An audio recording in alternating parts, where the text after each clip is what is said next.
Welcome back, everybody, to another episode of the Bedrock Guide. In the last episode, if you happened to miss it, we built this iron farm, and as you can see, our golems are blocked off. There's two right there, and there's two right there. They are just gonna chill there for a little while because we've busted up our temporary storage system in favor of building a brand new one today. And check it out, I've done a little bit of work in between episodes, and we've got this gigantic room here that we are going to attempt to put an amazing storage system in that's worthy of being a storage system for an iron farm. So before we get started, let's talk about our goals for today and what this room is going to become. Our first goal for today is to get some sort of item transport system in place to transport the items from the killing chamber onto the storage system. The second goal is to get an item filter in place as well so that we can sort out the iron, the string, and the poppies. And last but not least, we are going to try to get this place looking like an interior of a volcano. I've got a lot of really cool ideas in mind for how to do that, and I'm hoping we'll actually be able to finish all of the aesthetics before this episode is over, but if not, we'll try to do a little bit of work here and there over the next couple. Before we get rolling here, we are going to go in and take out all of this lava because we're going to tear down this entire drop chute and replace it with something a little bit different. I want to be able to see the iron golems falling down into the killing chamber. It adds a little bit more of a neat effect, especially in a storage room application like this. I'm going to be careful not to break these campfires as well because they are going to stay there. So I'm just going to douse them with a little bit of water and then we'll replace the blocks around them. Our entire drop area is completely ripped out, including the hoppers underneath the campfires, because we are going to reorient them just a little bit. We're going to place the downward facing hopper in the corner right here, and then we're just going to feed every other hopper into it. Then what we're going to do is take a dropper and face it downward right underneath this downward facing hopper. Then we're just going to build a simple comparator clock to make sure that whenever there are items in this dropper, they will get dropped onto the ground. So we'll take our comparator and face it out of the dropper right here, and then we will immediately take a sticky piston and place it right next to this comparator facing this direction so that the slime is going toward this line of hoppers. And then we're going to take an observer and face it sideways up against this piston so that the red dot is facing out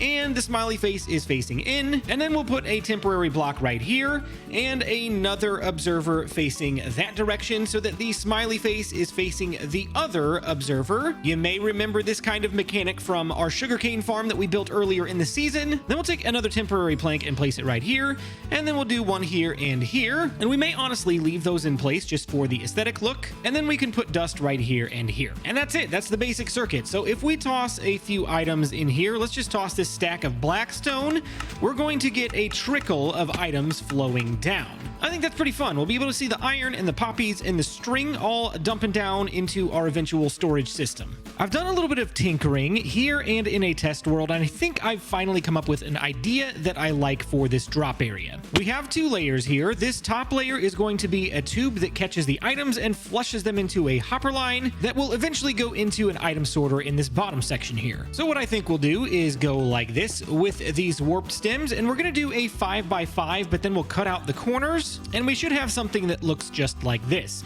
Then we'll take our axe and we will strip these warped stems, and then we can take our trapdoors and make sure that they are facing inward so that when we open them up, they border the edge of this warped stem. But we're not going to open them up just yet because we are going to jump and stack them just like this, and we'll basically carry this all the way up to the top here. Once they are all in the closed position, we're going to slowly go back through and start poking out a few here and there. We want this thing to look a little bit rickety, as if a band of pirates put it together. So we'll come here and poke some random holes in the tube, just like this, and it will kind of mask the fact that we can't go all the way to the top here on this platform. The thing we want to be careful of, though, is we want to make sure that this bottom section of trapdoors still remains fully intact. And I think that looks pretty good. It's somewhat of a solid tube, but it's still got slots in it there, and we got holes in it so we can see the items dropping down into the system. On the inside of our tube here, we're going to go ahead and place a water bucket in the opposite corner of where our hopper is going to go. So we'll place the hopper first, actually, and all of the items that land in here are going to flush into this single point. When you go to place your water bucket, don't place it down on this slab. This is a slab. If it's a full block, it'll be fine. But if you place it on a slab, it's just going to waterlog the slab and you're going to feel like you lost your water. You didn't. You can pick it back up. So aim for the solid block here on the side. And there we go. Now every item that lands in here is going to flush into this hopper. So we'll test it out really quick. We can toss this into the water and away it goes. So far to this point, all of the items that drop in will come down to this singular hopper. We need a way to get all of the items to transport to their own designated storage areas within this whole room. We are going to use Silent Whisperer's item filter, and we're going to do that by placing a block right here, here, a temporary block, and then another block right here. These 3 blocks have to be glass. And the reason why is we need to carry a redstone signal down through this corner, which is not possible if you have a solid block. So as you can see, the redstone line goes all the way through, and then we're going to place down a temporary block right here, a piston right there, and then on top of that piston, we're going to place 1 piece of obsidian. On this piston right here on the side, we're going to put a redstone torch, and then on top of this torch, we're going to place 2 solid blocks. Last but not least, we're going to place a redstone comparator right here coming out of this block. This is basically going to read whenever there are items in the hopper on the other side to be sorted, and that is all of the redstone all completed. We're going to have 3 of these, so I'm going to build the other 2 really quick, and then we'll get on to the filter itself. Now, in order to sort our items, we need to take a hopper and place 1 in each of these blocks right here. These will be the filter hoppers, and so we'll open one of them up, and we're going to take 4 of these infinity is better renamed arrows. You don't have to use arrows. You can literally use any block in the game that you want. 1, 2, 3, 4 in each of those slots, just like that. 1, 2, 3, 4, and then 1, 2, 3, 4. And then what we can do is place our 41 poppies right here. We can take 41 iron ingots in the middle, and then we can take 41 string right there.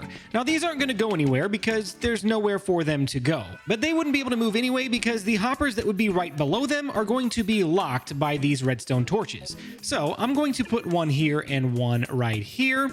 And then I'll put 1 here and 1 here, and then I'll put 1 here and 1 here. Our poppies are going to go to that side of the storage room, our string is going to go to this side, and our iron is going to go this direction. So let's do this. Let's toss 12 string into there, and you can see them start to tick down just like that. We should have those 12 string, well actually 11.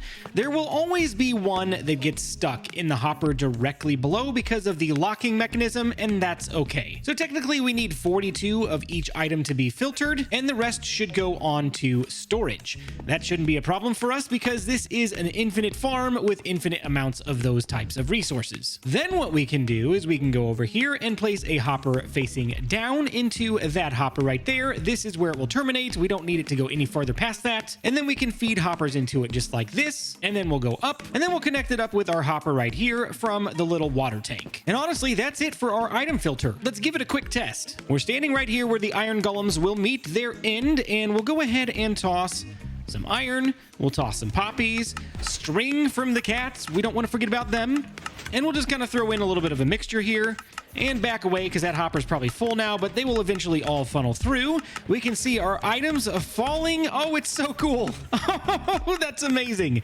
Okay, so we can go down here, and if we have done this correctly, I do believe we have, we should be seeing these redstone torches ticking off as the items filter through. So then we can take a look and see what is going on. We have iron flowing, so that's great. The middle one should be the only one filtering items out. There we go. We've got iron coming in, and eventually we should be seeing some string and poppies come through as well. So I'll let this filter all the way through, and we'll show you what each of the hoppers has in them. Okay, the items have stopped funneling through the system, and let's check this out. Right here, we've got only poppies. That is fantastic. Right here, we have only iron. Fantastic. And string. So our item filter is up and running. And we'll just run a hopper line from this point in the corner. This is actually the very corner of the room. And we'll connect it all the way back up with our iron hopper line. And there we go. So any iron that we have is going to funnel down this side of the room. One other quick mention as well is these trapdoors were catching a few items every once in a while while because the dropper was just kind of spitting them all over the place. I was talking with Prowl about some things that we could do to limit the spread of the items, and he suggested putting something here underneath the dropper. So we chose to put an iron bar, and I think that has done the trick. I haven't seen any more items sticking to the trapdoors. Everything is funneling through like it should. I am starting to run a little bit low on iron, so I think we're gonna go ahead and activate the farm again because we do need some more hoppers. So in order to activate this farm again, we've got our trapdoors just like we did below. This is the drop section right here. We're just gonna flint and steel these soul campfires and be very, very careful not to catch yourself on fire. And we'll activate all of these. I believe they are all active now. And we can jump up here, close that trapdoor, and then place another one, close it back up. And then we're gonna go up top and open up the floodgates. Oh, uh-oh. Uh-oh. We got a problem. I was afraid of that. So we're gonna have to build this up just a little bit higher, probably up to meet to the top of there. We don't want our iron golems falling down into here. One, because we want them in there. Two, they take up the mob cap. And three, once we start hitting these guys, they're gonna get very angry very quickly, very quickly, very quickly, very quickly. Uh-oh, we're in trouble. We're in trouble. We're in trouble. We're in trouble. We gotta get out of here. Okay, that was close. That was too close for comfort. Let's take care of these guys really quick. We'll clear out the area, and we'll make sure they're secured. Oh, that's much better. Look at those golems just burning up in there. Look at that giant flame, too, dude. That's amazing. Oh, I love that.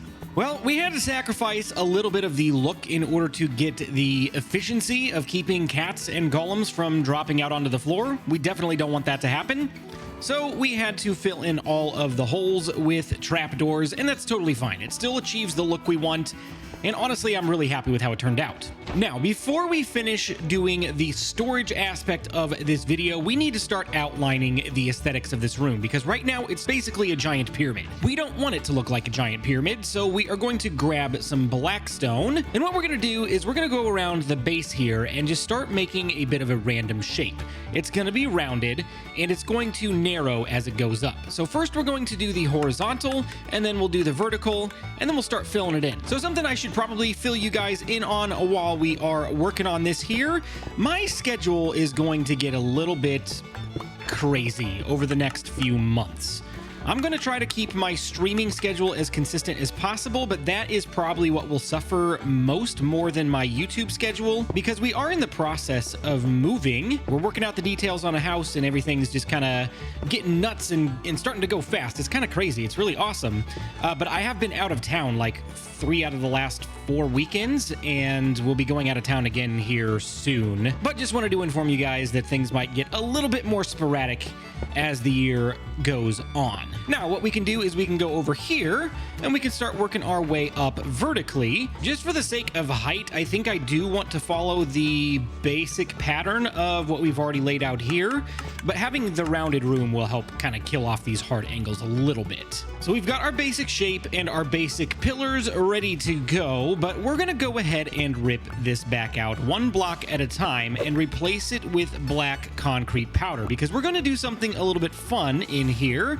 We are going to make a little bit of a gradient. We're not going to finish this entire thing today because the floor is going to be stained glass with some lava as well down below, and that's going to take a lot more digging and time. And besides, today's episode was actually about auto-sorting storage. We're just throwing a little bit extra for you guys just so we can make this room look nice and cool. And we're actually going to include 1 more block in this palette, at least when we go down to the lava level down below, in order to sell this gradient a little bit more. In order to do gradients in Minecraft, the one thing that you're going to want to do is start with single layers like this. Then we're just going to go ahead and trace this thing all the way around. The one thing that's going to be a little bit tricky about this is we are using concrete powder, so once we get up to here, it's just going to fall down. There are a few blocks in the game that do have gravity effects to them: concrete powder, sand, gravel, things like that. so it makes builds like this a little bit trickier. Once we've got a solid line of black concrete powder, I think that looks pretty good. We can go on up and make another solid line of black stone above it.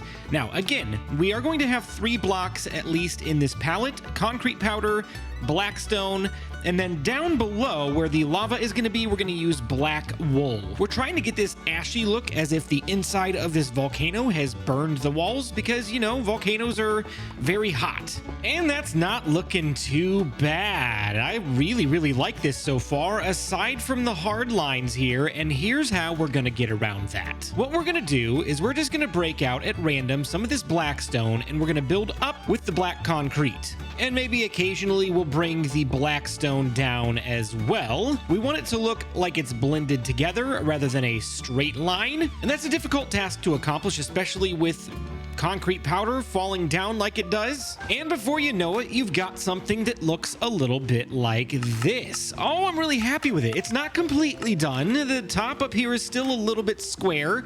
We didn't round off any of these edges, but we're mainly focusing on this section right here. We've got a little bit of variation in height and depth. We got some of the black stone pushed back into the concrete walls. We got some of the concrete walls going up a little farther. And again, this is a little bit square, but I'm going to do some more detailing and texturing on this in the coming episodes. We are done with the volcano for now because I do want to leave this a little bit unfinished so that I can get the storage, the hoppers, the water streams that we're going to be using. Yeah, we've got water streams. We got all sorts of crazy stuff that we're going to throw in here in the last few minutes of this episode. I'd say we're doing pretty good on iron so far. We got almost a full double chest. That's not bad. We are nearing the end of the project for today, and we're going to go here toward the end of the hopper line, which we are going to reconnect right here after we are done with the storage area.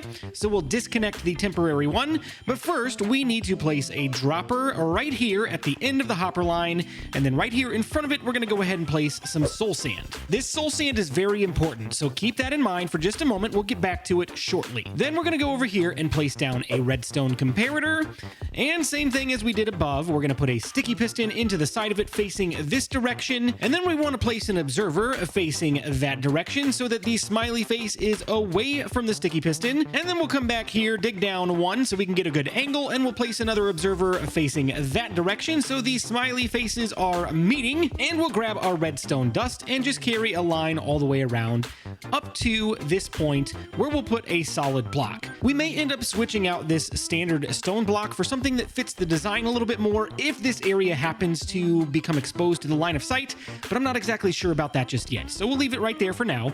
And then we'll take a redstone torch, place it on the side, and this circuit is all ready to go. Now, we did widen it a little bit from the top one because we do need to leave ourselves some space for our water elevator. Once we have the circuit completely finished, let's just go ahead and give this a quick test. We'll toss these warped stems in there, and you should see that they fire out just like that. That's awesome. That's what we want. So then what we want to do is we want to plan ahead a little bit. This is not too difficult to replace down the line. This, however, is a little bit more challenging. We want to go ahead and plan ahead for aesthetics just in case we need them on the water elevator itself. So we're going to start with some solid blocks surrounding this dropper so that the items will just stop right here and flow upwards in the bubble column. So from here, we can go up one and just continue on up to the top of where our water elevator will stop. And that's pretty good for the moment. We'll probably carry it up a little bit higher. We'll do the same thing over here and the same thing over here. So now we also want to leave some solid blocks right here before we put trapdoors in,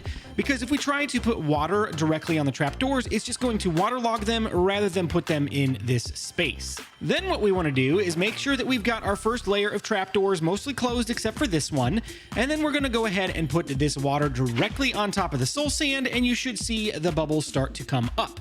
You need to do this for every single layer of trapdoors. You need to have a water source so that the bubbles will continue to carry up. If you just drop water at the top, that does not work anymore. You need to have water sources all the way up. So we'll place another water source right there, and our bubbles will continue. We can go ahead and close the trapdoor, grab a few more water sources from our temporary infinite source of water, and we can continue to close these trapdoors as we go up and as we fill this space with water. And then once our water is in place, we can go ahead and bust this out, and that's what I was afraid was going to happen. That's okay. We'll fix this up here in just a minute. We'll just run the redstone line again, and we'll go ahead and place in our trapdoors and finish off our water elevator. Okay, so now that's taken care of, we'll just hook this back up, and no problem. This is probably the easiest part of this entire episode. We just got to build this item elevator up just a little bit higher to the height that we want our items to flow. And now we should be ready for our water stream. I want to show you quickly what we've got going on before we let the water flow. We've got our water elevator coming up to this point,